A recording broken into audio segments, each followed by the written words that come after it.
here I am again with an interesting piece. The Citizen BJ8050-08e. This is a 300-meter professional diver, also known as the Ecozilla, because it has an eco drive. The eco drive is basically a quartz movement and is powered or charged by daylight. So there's a lithium battery in the watch, and it will be charged by natural light. It will be charged by artificial light. It has a 180-day power reserve. So if you don't mind quartz, let's say the bad or the kind of prestige factor of an automatic is not here. It's a quartz, but it is very convenient. It charges automatically, no need to replace the battery for a long time.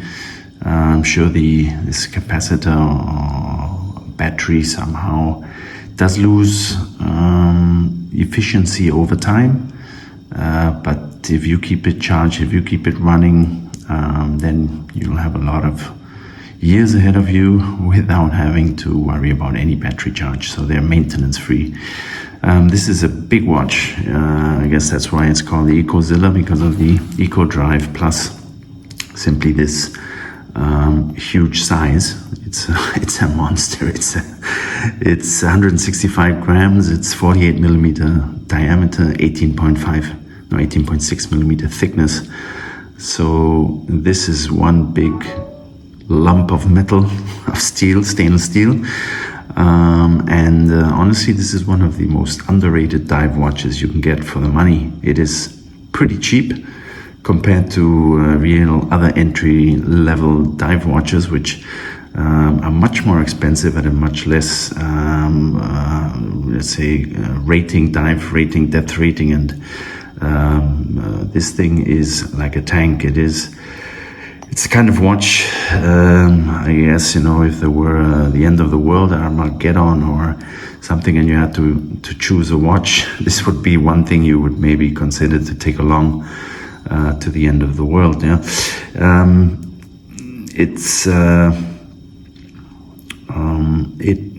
Let's say one of the, you can just see it, there are some quality or some details which simply maybe reveal that it's not a top-notch, highest quality or production detail watch.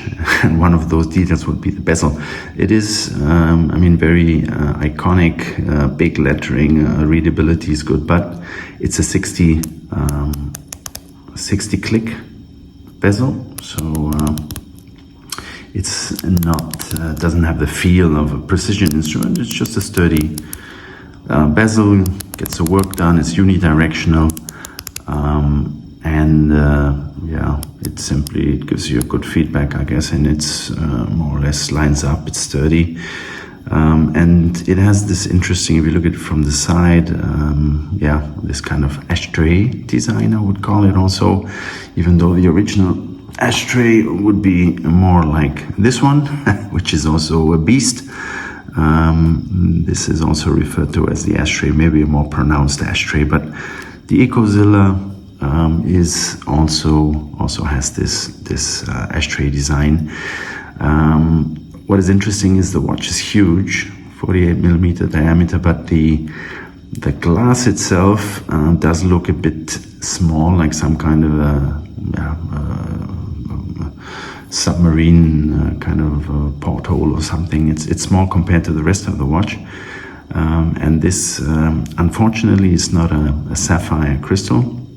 It's just a Hardlex or some Hardlex, I think, is a proprietary name that Seiko uses. This would be, I guess, the Citizen version, and it's a flat crystal. Is that right? I did read it's flat, but if you look at that, it does look, there are some distortions, so it does seem slightly curved. Nevertheless, it seems to have 6 millimeter thickness, so That's quite substantial. That's a thick glass, and anyway, professional divers would, even though we test divers always insist on sapphire crystal, but for professional diving, this kind of glass is actually more shatter resistant than a sapphire crystal. A sapphire crystal will not scratch, but if you knock it against metal or a rock or something with sufficient energy, then your glass will shatter, and or the sapphire crystal will shatter, and that's exactly the advantage of these kind of mineral glass. What do you call it? The mineral glasses. That it's simply less shatter, having a tendency to shatter. It's really quite straightforward. This watch, black and white, would be the overall design, and with this orange minute hand, or outlined minute hand with the orange outline. It has, of course, a very sporty kind of look. It has the big lettering on the top with the professional divers 300-meter information or rating. So when you wear this on your wrist, yep, it will be top heavy due to the silicone strap and the height of 18.6 millimeters. So it's maybe not the most let's say convenient or comfortable watch to wear every day, especially if you're in the office or anything and you have maybe a long sleeve shirt. This will not really fit under your cuff comfortably, but in terms of let's say leisure time, perfect watch to wear on an everyday basis. And of course, it will attract some attention. It has great wrist presence, and may draw some questions from other watch enthusiasts.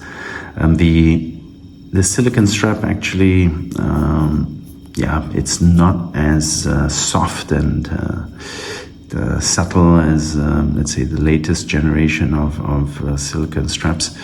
It's a bit more, maybe also more related to diving. It's more like a flipper kind of material. It's hard, let's say relatively hard for a silicone strap. The advantage is it's when you want to wear it, it is not as sticky as some of the other Citizen dive straps. They are so sticky that sometimes you cannot get it out of the buckle or the keeper.